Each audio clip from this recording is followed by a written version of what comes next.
it's once again time to talk some Space Marines.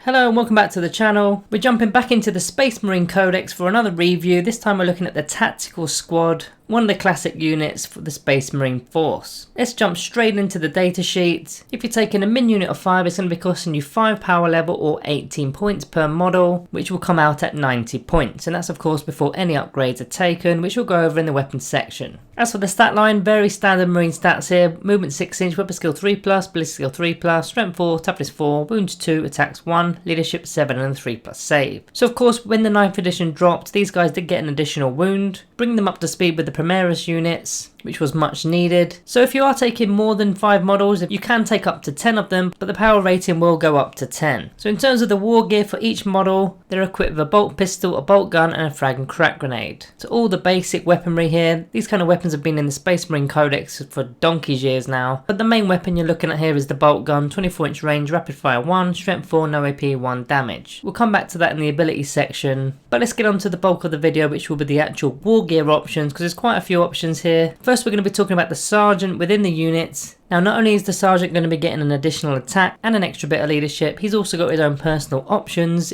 in terms of war gear. He's got the option of replacing his bolt pistol for one of the actual pistols within the pistols list. So that could be a hand flamer, a grav pistol, an inferno pistol or a plasma pistol. But of course if you are taking the hand flamer or the inferno pistol, you've got to be from the Death Watch chapter or the Blood Angels chapter. But all those pistols are 5-point options. Furthermore, you can take out the bolt pistol and exchange it for a melee weapon. So the melee weapons consist of the Astartes Chainsword, the Lightning Claw for 5 points, a Power Axe for 5 points, the Power Fist for 10 points, a Power Mule for 5 points, a Power Sword for 5 points, and then a Thunder Hammer for 15 points there. So quite a lot of options just for your sergeant. I'm not going to go through all of these because there's going to be tons of these within this video, but they are quite standard weapons, which we should all be aware of how they work by now. But in terms of the actual upgrades for the sergeant so far, I probably wouldn't be putting a Thunder Hammer on this guy because the unit is a little bit vulnerable. There's no invuln saves, they're not very quick, they may not even make it into melee anyway, so putting a 15-point Thunder Hammer on a Tactical Squad sergeant, I probably wouldn't do it. I wouldn't mind spending 5 points at best if I've got 5 points in my list remaining for perhaps a Power Sword or maybe a Lightning Claw. But all the other options I probably wouldn't bother with. Then furthermore, you can exchange his bolt gun. So not his bolt pistol, this time it's the bolt gun.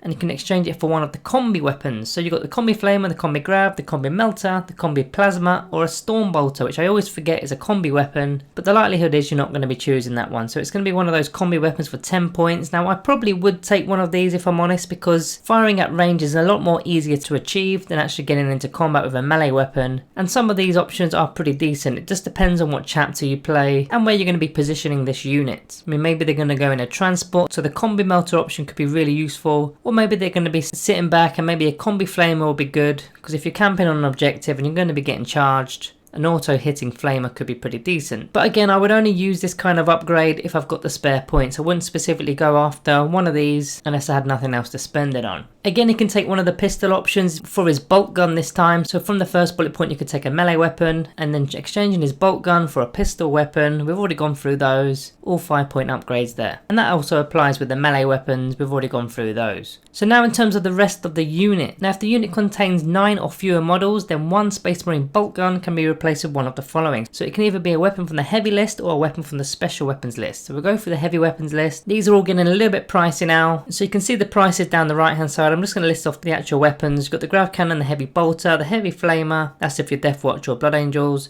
You've got a las cannon, a missile launcher, a multi-melter and a plasma cannon. So all of these weapons are going to have the heavy keyword, so moving them will incur a -1 to hit penalty, but of course you're going to get a pretty decent amount of damage from the weapons depending on which one you select. The highest strength one there is the las cannon at strength 9, but the highest damage one there will be the multi-melter, which is why it's the most expensive, because you've got the potential of doing d6 plus 2 damage per shot. And then they've got the option of having that special weapon, so there's a flamer, a grav gun, a melter gun and a plasma gun. Now these are not heavy, so that they can be moved and still fired, and some of them you can even advance with them and still fire, depending on whether it's got the assault keyword or not. These ones tend to be a little bit cheaper, but the range of these weapons is not as strong as some of the heavy options, with the plasma gun here having the best range at 24-inch range. Now if you've actually got a full unit of 10 models, then you can take one of each of those weapons. So you can take one special weapon and one heavy weapon, which you're most likely going to be doing. Now the only issue with that is if you're taking one of each, They're not going to be complementing each other too much because one of them is a heavy weapon with possibly a long range, and one's going to be a shorter range weapon that you're able to move with without incurring a penalty. As for the abilities, Angels of Death, which will have a lot of interaction with this kind of unit. So first of all, and they shall know no fear, so each combat attrition test taken for the unit will ignore all the modifiers. They've got Shock Assault, so in the first round of combat they're going to get an additional attack, which is really helpful because they've only got one attack base, so at least they'll have 2 attacks in the first combat round.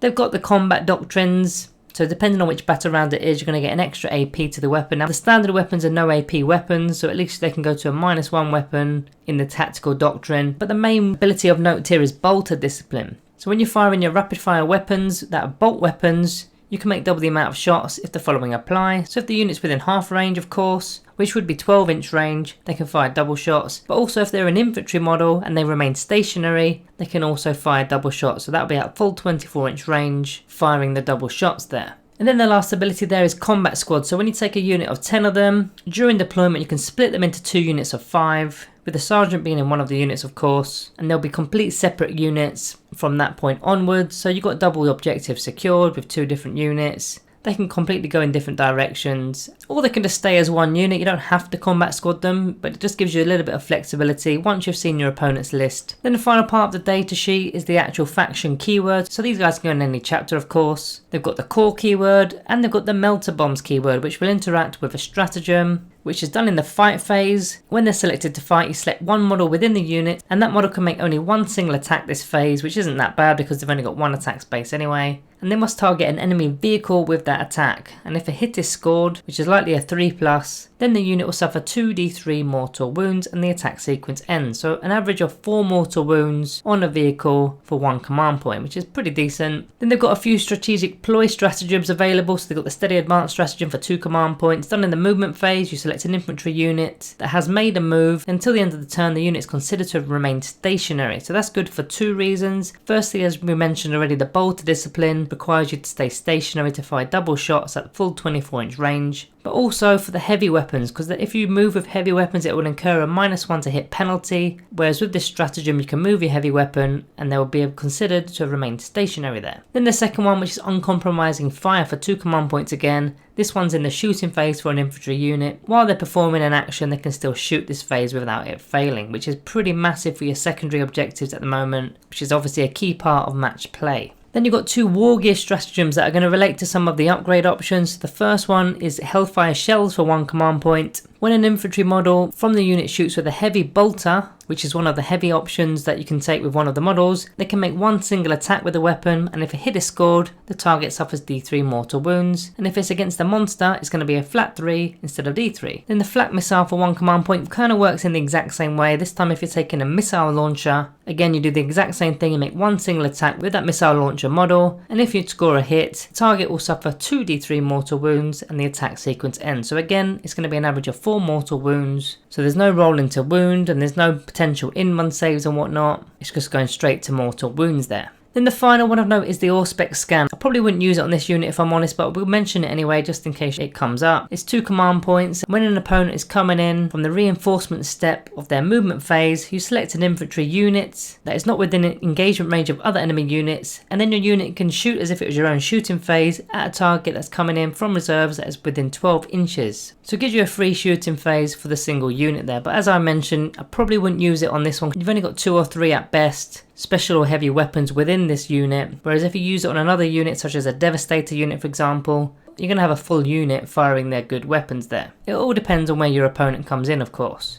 As for some unit synergy, well, you've got the captain to rerolls of hit rolls of a 1 for core units within 6 inches, quite standard, and the same here applies to the lieutenant. Any lieutenant will do. With this tactical precision aura, core units within 6 inches get to reroll wound rolls of a 1. If you're taking a librarian, using the librarian's discipline, if you want to get an in-run save on these guys, he's got the psychic fortress ability, so done in the psychic phase of course, for a warp charge value of 6, and he can be put in a 5+ invulnerable save on a chapter unit within 6 inches of your librarian. Then I'd imagine there's going to be lots of other different psychic powers and abilities within each of the actual Space Marine chapter supplements. I'm not going to go over each and every one of those now, but I'm sure you're aware of them if you play in that chapter. If you are using a chaplain, you've got the Litanies of Battle. There's 2 in particular I quite like, which is the Catechism of Fire, for core units to be able to add 1 to the attack's wound rolls with range attacks, and the Recitation of Focus, adds 1 to the attack's hit rolls at range for a core unit within 6 inches. So both of those litanies are buffing the ranged attacks for a core unit there. If you want to keep these guys up and running, you've got an apothecary as an option to be healing D3 lost wounds each turn, and also having a 6+ feel no pain save for the whole unit if they're within 3 inches. And then furthermore, combat revival, you can be bringing a model back each and every turn for 1 command point. Probably not best served on a tactical squad if I'm honest. You're better serving this on a more expensive unit such as Terminators or Bikers perhaps. Then you've got to talk about the firstborn transport options. Now there's 3 that are available to this tactical unit. The first one being the drop pod, which allows the unit to be popped into play in turn 1 from reinforcements. Usually deep strike units need to come in from turn 2 onwards, but drop pods can come in from turn 1, which means you're going to be putting an objective secured troop unit straight onto an objective from turn 1 so that it's going to be ready to be scoring points for turn 2.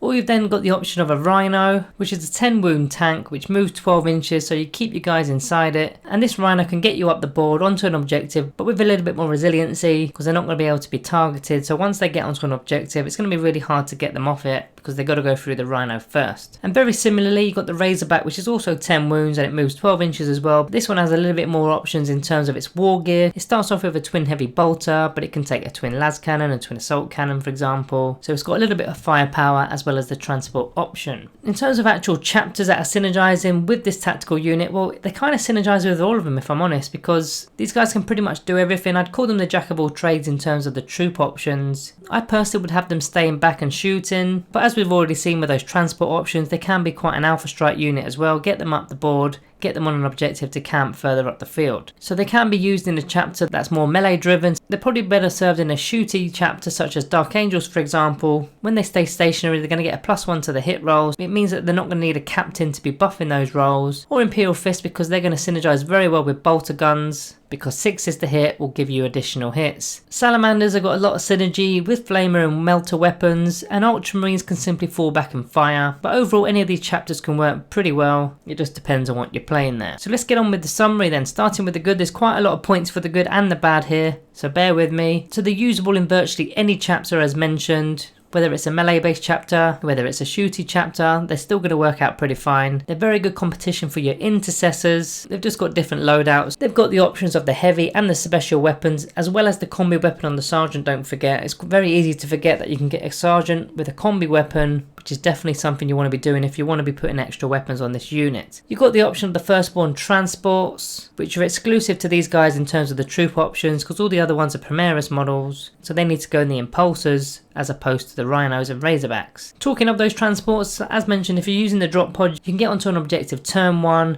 and you can quickly deliver the heavy and special weapons. So for example, a melter weapon is quite a short range, so using the drop pod to get straight in there to be able to get within range and be able to fire in that same turn. And then the tank transports, they're just much tougher, much more resilient, getting you up the board without any issues. They're of course a core unit. There's not that many units that within the codex that aren't core. This is Space Marines after all, but they're going to synergize very well with a lot of characters in particular. They've got their melter bomb stratagem as we mentioned, as well as those other 2 stratagems with the heavy bolters and the missile launcher. And what I quite like about this unit is the fact that you can hide a heavy or special weapon within the unit. Obviously when you lose one of your models within the unit, you're not going to be picking off a las cannon straight away. You're going to be picking off one of the normal guys with a bolt gun, which means it's going to take a fair amount of wounds to get to the las cannon before it gets removed. You've got the option of combat squadding them for twice the amount of objectives secured. And then finally, they're just the cheapest troop choice you've got in the codex. As for the bad, they're not Primaris, so there's no transhuman physiology stratagem. And they've also only got 1 attack base, which is less than the other troop options, which all have 2. Now even though they got the option of the special weapons and the heavy weapons, they're very limited with 1 of each, and that's with a max unit as well. And also when you're taking 1 of each, you can't just take 2 of the same category. You can't just take 2 heavy weapons. You've got to take 1 special weapon and 1 heavy weapon, which for me doesn't quite complement one another, because those special weapons don't have the range and the heavy weapons do, so they need to move, but then it's a -1 to hit. So for me they don't quite synergize quite well there. I've also put that they're similar cost to other troop options. You've got the assault intercessors for 19 points, the standard ones for 20 points, which are very comparable to this unit. They're 18 points a model. And if you are playing a melee chapter, you're probably not going to take these guys if I'm honest. You take the assault intercessors. They're more in your face. They've got 2 attack space. then one more for the Astartes Chainsword, one more for the Shock Assault, and the Heavy Bolt pistols at 18-inch range with -1 AP on them. So if you were, for example, playing one of those melee-based chapters, you're going to go for the Assault Intercessors there. Then finally, this is just making the tactical squad a jack of all trades unit, master of none. If you want to stay back and shoot kind of unit, you've got the regular Intercessors or the heavy Intercessors. If you want a melee-based unit going forward, you've got the Assault Intercessors. So these guys can do a little bit of everything, but just not as good as the other troop options. So before we get on to the actual review rating, we're going to do our shout out of the day going to Lord Redwood for this comment relating to the Javelin Landspeeder review that we did recently. So shout out to you. Also guys, a little plug for a tier list video we did back in March. So I know a lot has changed since March, but if you're interested in tier list videos, we've done one for all 5 of the troop options within the Space Marine Codex. So check that one out if you haven't seen that one already. So let's get on with the rating for the video today. So I'm going to be giving the tactical squad a very plain average 3-star rating.